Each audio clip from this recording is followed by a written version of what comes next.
Cocodril Club. El programa español de l'Albert Malla.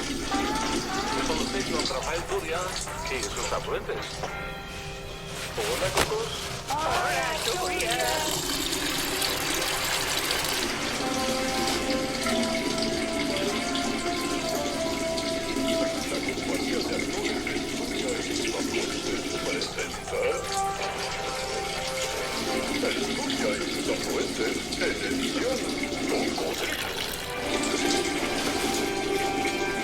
Me alegra ver a todos los escucha-oidores. Me alegra sentir la presencia de Albert Malla, a quien saludo emocionado. A mí también me alegra verle y oírle. Es un gustito. A mí me gusta verte y oírte porque pones canciones muy chulas de cuando eras jovencito. ¿Has sido jovencito alguna vez, no? Ya no me acuerdo. Claro, hace un ratito.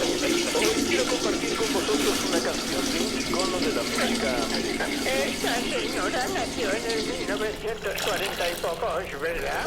Año arriba, año abajo. Hace ya 6 décadas que canta. Es actriz, Compositora. directora y productora. Espero que os invada la emoción al escucharla.